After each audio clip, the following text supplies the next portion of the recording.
Bonsoir, monsieur Amida. L'équipe de l'Esprit à Focus vous remercie de nous recevoir chez vous en ce moment. Et encore une fois, je vous remercie de faire partie de notre émission Haïti qu'a changé.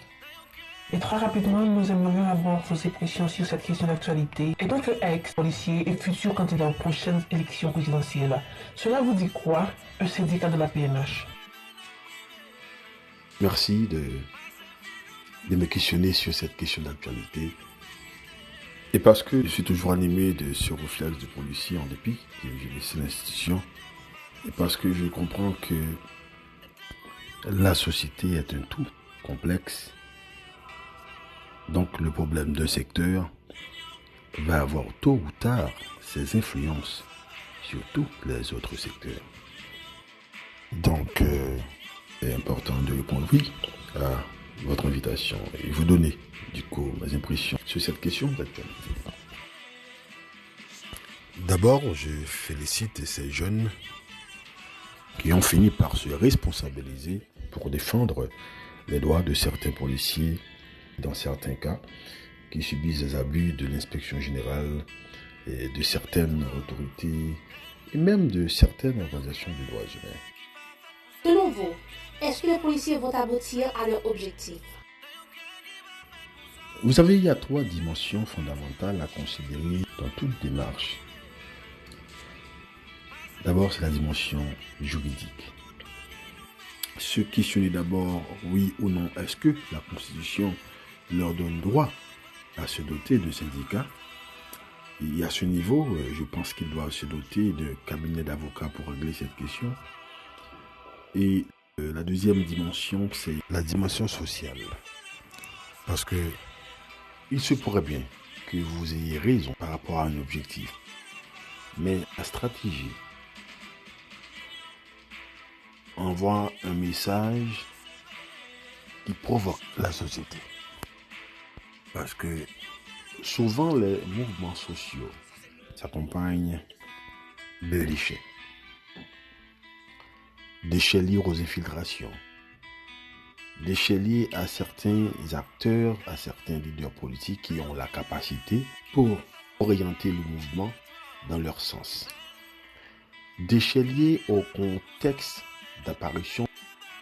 Parce que vous savez, quand un mouvement social jouit de contexte sociopolitique,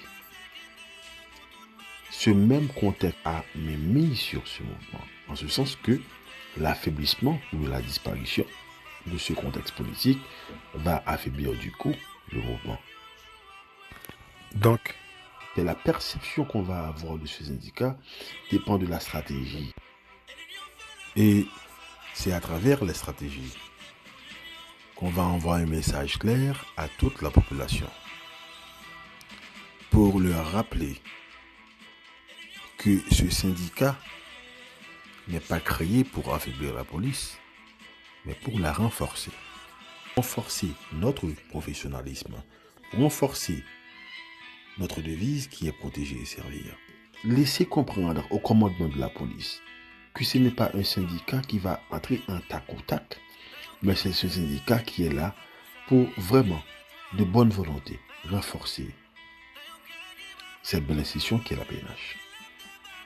Donc c'est pour cela qu'ils doivent jouer sur la prudence, une prudence qui va légitimer ce syndicat, une prudence qui va donner une perception appréciative, qui va forcer toute la société haïtienne à donner carte blanche à ce mouvement. Je vais terminer pour ajouter une 3e dimension, et c'est le rapport de force. Parce que, écoutez bien, il se pourrait que sur le plan juridique, ils ont gagné la bataille. Sur le plan social, tous les secteurs, toute la société donne carte blanche à ce syndicat. Mais en termes de rapport de force, le syndicat n'a pas une force de pression sur le commandement de la police. Parce que ce n'est pas un syndicat qui est renforcé par ce qu'on appelle un effet de masse. L'effet de masse, c'est du fait que quand les têtes pensantes de ce mouvement, après délibération, prennent une décision, il doit retrouver cette force à travers les 17 000 policiers qui doivent aussi s'engager, qui sont prêts à répondre oui aux décisions prises par le syndicat, qui sont prêts à sacrifier leur boulot pour renforcer le syndicat dans le rapport de force. Et je continue pour ajouter que le rapport de force va encore plus loin. Parce qu'à un certain niveau, ils peuvent essayer de se renforcer en créant des liens avec d'autres syndicats. C'est donc il s'agit de la police française, canadienne, ou des institutions policières de l'Amérique latine. Donc, si le syndicat n'a pas cette masse, n'a pas cette quantité, automatiquement, le syndicat peut être bel et bien existé, mais n'a aucun pouvoir de pression sur le commandement de la police nationale d'Haïti.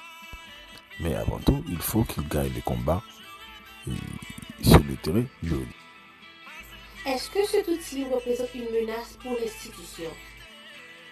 Je regrette vraiment que aujourd'hui, presque tous les secteurs ont cette tendance de vouloir revendiquer leurs droits en passant par les stratégies traditionnelles. Des stratégies qui souvent empirent la situation. Alors, je souhaite que ce ne sont pas des stratégies qui seront utilisées dans le but d'affaiblir la PNH, mais des stratégies qui seront utilisées pour installer le syndicat et renforcer la PNH. Est-ce que dans votre programme, vous avez un plan de sécurité?